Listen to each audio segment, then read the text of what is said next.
Devocionais da Bíblia toda em um ano. Hoje, Provérbios, capítulos 13 a 15.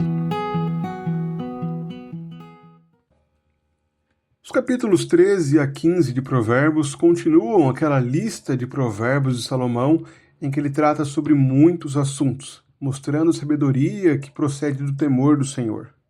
No capítulo 13, Salomão trata sobre muitos assuntos. Fala sobre o valor da correção e do ensino, sobre o comparativo da diligência, do esforço com a preguiça, a riqueza e a pobreza como consequências do caráter e também a importância de controlar a sua fala, controlar a língua. O capítulo é iniciado pela instrução de que o filho sábio ouve a instrução do pai, mas o escarnecedor não atende à repreensão. Desta forma, Salomão começa o capítulo 13 com a mesma expressão, com a mesma ideia, uma ideia semelhante àquela que abriu o capítulo 12, de que a medida da aceitação da disciplina revela qual é o entendimento do faltoso. Aquele que é sábio, ele ouve a instrução do seu pai, mas aquele que é tolo, escarnecedor, ele não atende à repreensão. O versículo 3 traz um paralelo entre aquele que é sábio no falar e o tolo. O que guarda a boca conserva a sua alma, mas o que muito abre os lábios, a si mesmo se arruína.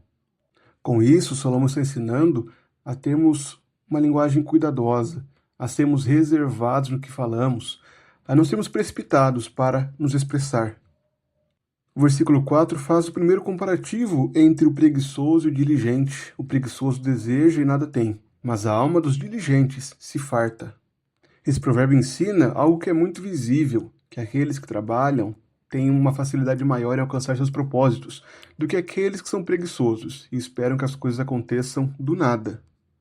Se esse capítulo foi iniciado com um alerta sobre a postura diante da repreensão, ele também se encerra agora apontando para o modo com que exercitamos a disciplina.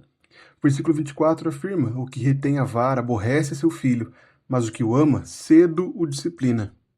Por meio desse provérbio, Salomão ensina que amar os filhos não é reter a vara, não é evitar a disciplina, pois a disciplina é evidenciada justamente, ou melhor, o amor é evidenciado justamente pela disciplina. O capítulo 14 reforça o contraste entre o temor ao Senhor e a insensatez. Logo no início, Salomão mostra que a sabedoria e a insensatez determinam se nós construiremos ou destruiremos o nosso ambiente. Salomão afirma: a mulher sábia edifica sua casa, mas a insensata com as próprias mãos a derriba. O que anda na retidão teme ao Senhor, mas o que anda em caminhos tortuosos, esse o despreza. Por meio desses dois provérbios que estão ligados, Salomão mostra a postura da mulher sábia e da mulher insensata. Determina que aquele que anda na retidão teme ao Senhor, mas o que anda em caminhos tortuosos despreza ao Senhor. Portanto, ser sábio, como o provérbio anterior disse, significa andar em retidão e temer ao Senhor. Enquanto a mulher insensata, aquele que é insensato, ele despreza ao Senhor. No verso 12, Salomão mostra que nem sempre a nossa impressão do caminho, da melhor opção, é adequada. Há caminho que ao homem parece direito, mas ao cabo dá em caminhos de morte. Portanto, não podemos nos guiar pelo nosso coração. O verso 16 afirma como devemos ter cuidado com isso. O sábio é cauteloso e desvia-se do mal, mas o insensato encoleriza-se e se dá por seguro. Esses dois provérbios tomados juntos nos ensinam que a melhor opção não é não confiarmos na nossa própria percepção de mundo, mas confiarmos na sabedoria do Senhor. Nem todo caminho que parece adequado a nós é adequado, mas o caminho do temor ao Senhor nos produz segurança, porque nos leva a nos desviarmos do mal. É isso que os versos 26 e 27 do capítulo 14 afirmam. No temor do Senhor tem o homem forte amparo, e isso é refúgio para os seus filhos. O temor do Senhor é fonte de vida para evitar os laços da morte.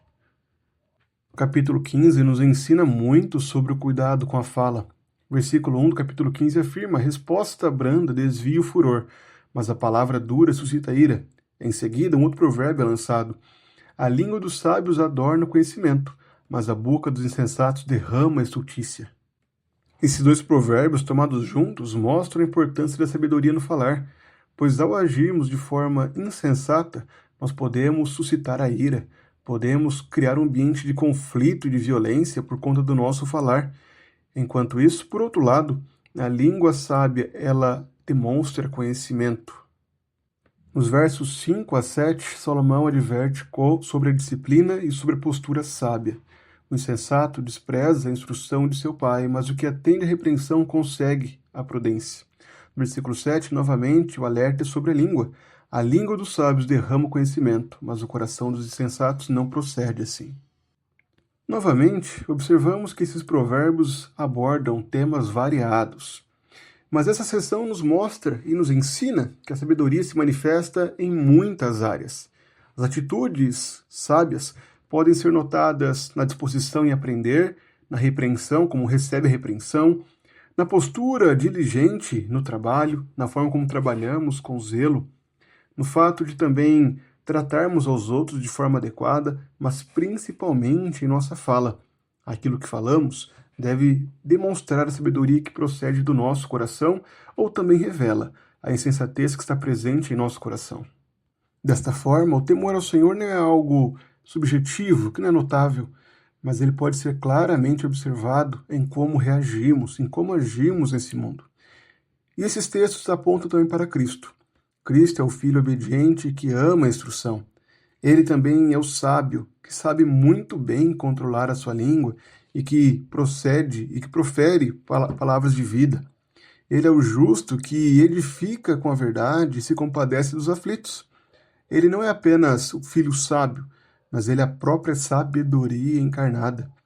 É olhando para a pessoa de Cristo que podemos nos sentir capacitados a colocar em prática esses provérbios. Os ensinos que estão presentes aqui apontam justamente para Cristo, pois ele é o Filho sábio, mas também é dele que procede toda a verdadeira sabedoria. O temor ao Senhor nasce em Cristo.